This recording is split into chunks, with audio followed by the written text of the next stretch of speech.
What's up guys, and welcome back to another video. So today going to be going over what the most useful combat skills in the game are. So combat skills, I'm going to start from the very top right here, or I'm going to go to the skill trees.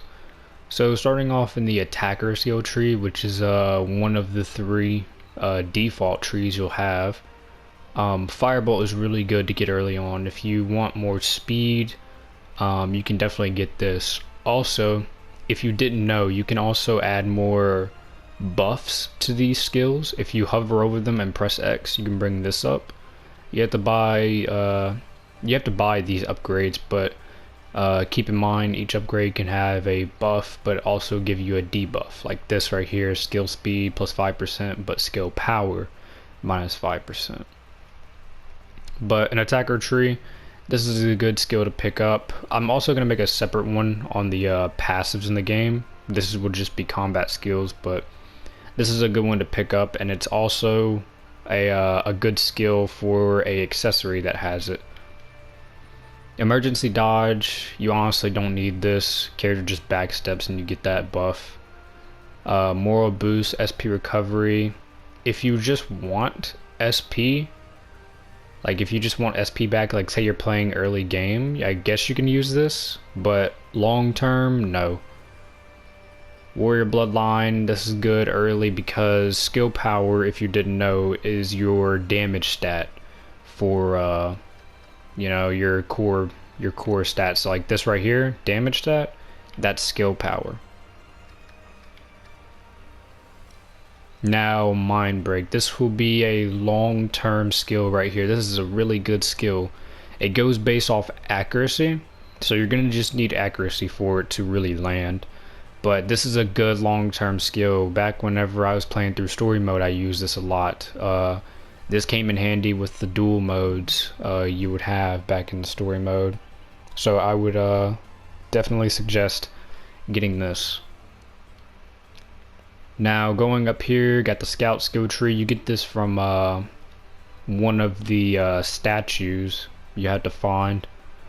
Surprise attack, real critical rate, plus 50%. No, not needed.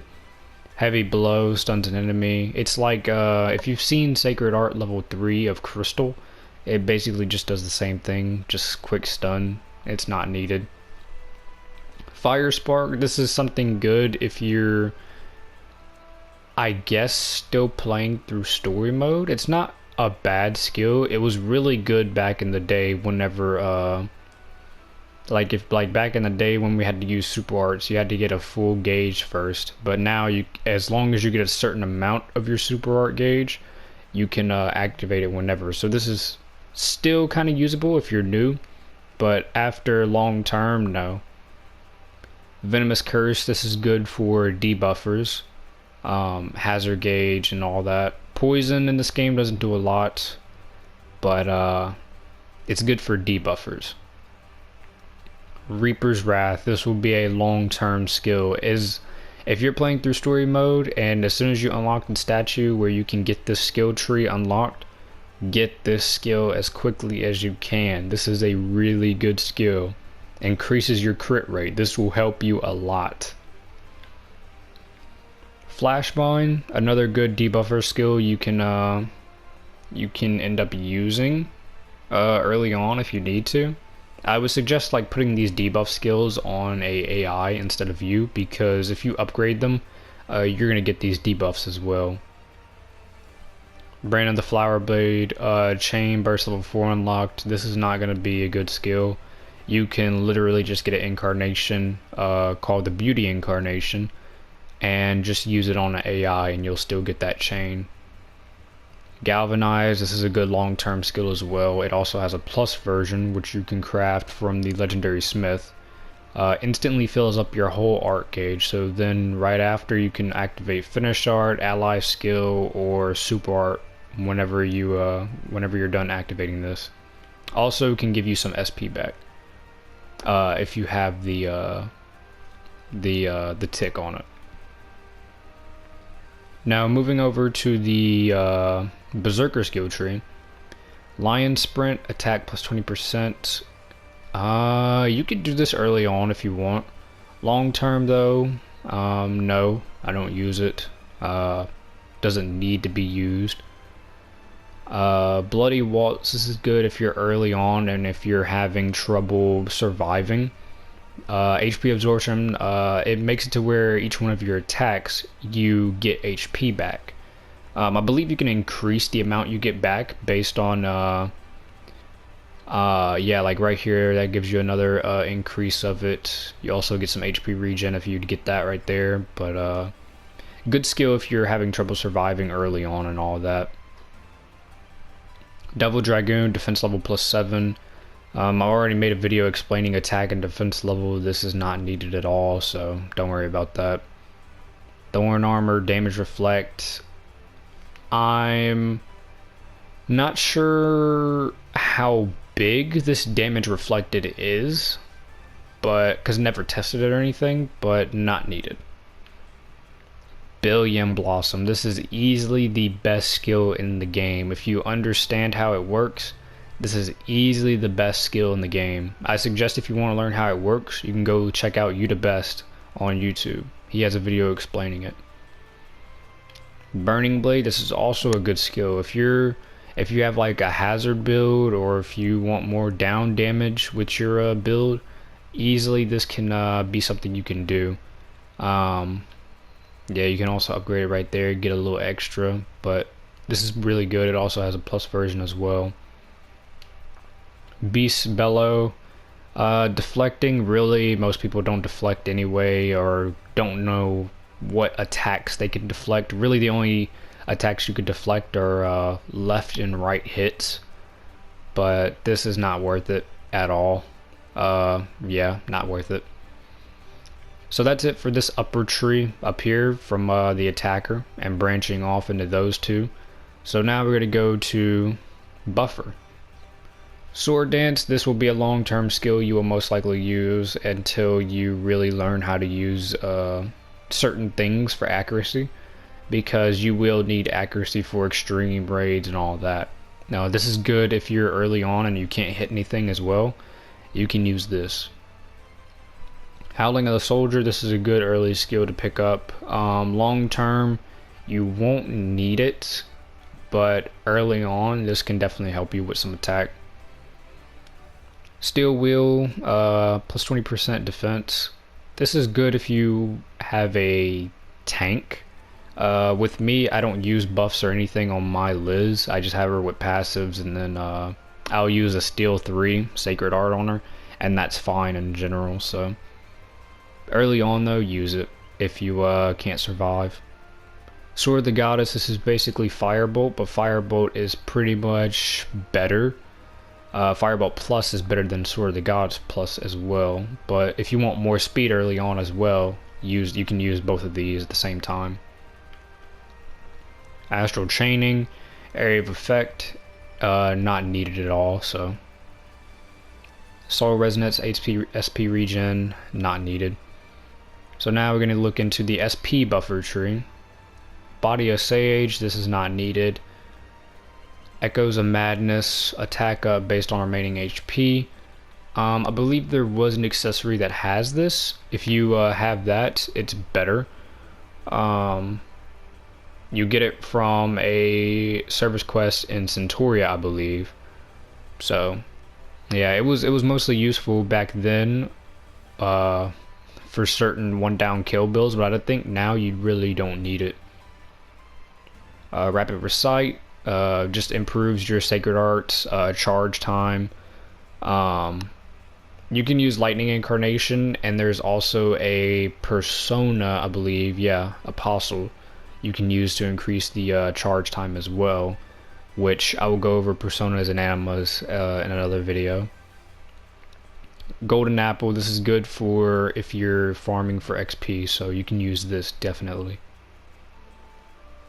You can also stack this as well, so you can use it on AI partners. Use one on you, then your AI partners and stuff, and then go kill stuff. Domain of the Gods, not needed. Virulent, yeah, Virulent Madness, attack and defense level +7, but it takes all of your art gauge, and for something that's only 15 seconds, this is easily one of the worst skills in the game. It is not needed. God Robe, this is something really good early on to get. I'm not sure where you get the statue to unlock this whole skill tree division, but if you're still playing through story and then you get it, then this will help you a lot, because it gives you a physical double and you can upgrade it to get more doubles. And what it does is physical double plus 3, you will basically take 3 hits without taking any damage. So this is a good skill if you want to survive a little more. Tempering of the Soul, SP consumption minus 30 for only 30 seconds. No, it's not needed, because you can basically just use super art at that point and have it longer. Fortification of the Gods, Sacred Art Power, unless you're doing a Sacred Art build, which is not good. I have 2 videos of doing North and South normal raids with that. It's not good. Sacred Arts just aren't good for damage. Now moving to the debuffer tree. All of these will be pretty much good for debuffs. Black Chains, this is good because it gives you special accuracy, slows down the skill speed of a mob, and it slows them down by 20%. This is really good for a debuffer because the special accuracy on there, which you want to use to land higher stuff that requires special accuracy, like wits, but good also because it slows them down. Craven Bystander, aggro minus 10, no, don't need it. Silent Flash, I've never tried this, but I imagine it's not good because only minus 90 accuracy, I don't think that's a lot for a mob really, and it's only 30 seconds, so. Demonic Archer, this is good because paralyze, reduce movement, so basically this puts a paralysis debuff on them, and it'll have a 30% chance to stop them from, you know, whatever action they're doing. But it's also good because of the special accuracy it can also give you. Curse of the Weak, I remember using this a lot back in the day, mostly for the slow that it does, but it just takes down their attack level, slows them, takes down their skill power, defense level a little bit, but can be somewhat useful early on, but long term, no, you really won't need it. Child of Chaos is good because special accuracy as well, and brings skill speed minus 50% to them. Hands of the Abyss is also good for special accuracy. I don't think it's too needed in the long run, but if you want more, then yeah, you can definitely use it. But that pretty much wraps up everything for the buffer, debuffer, and SP buffer tree. Now we're going to move to the final tree, Defender. Way of the Guardian, defense plus 10% and HP recovery. Good early on if you just want a straight HP recovery skill and defense. So early on, you know, good for if you want to at least take more attacks. Mind's Eye, hazard stat, evasion, no. These type of skills, no, they're not useful. Wisdom of the Prosaic, remove status effects. This is also not useful. It's just a waste of a slot, honestly. Inferno Prayer, HP regen plus 1.5%. Again, if you want to be able to regen and get health back while fighting, definitely you can use this early on in the game. Unbreakable Wall, damage reduction plus 50%. This is actually pretty good early in the game, because 50% damage reduction flat out. So early on, definitely something you can use. Thorn of the Protector, convert defense to attack. This probably won't be as good in early game because you won't have a lot of defense, but later on, this can definitely be something you can use to get some attack. It also works with Steel 3, so you can use Steel 3 and then use this to get more attack. But it's something that can be used, but long term you can also still use it, but you can also have something better than that. Spectral armor, HP full, damage cut plus 5%. So yeah, this as well, just not useful because you have to be full HP. And like I said, you could just have this damage reduction plus 50%.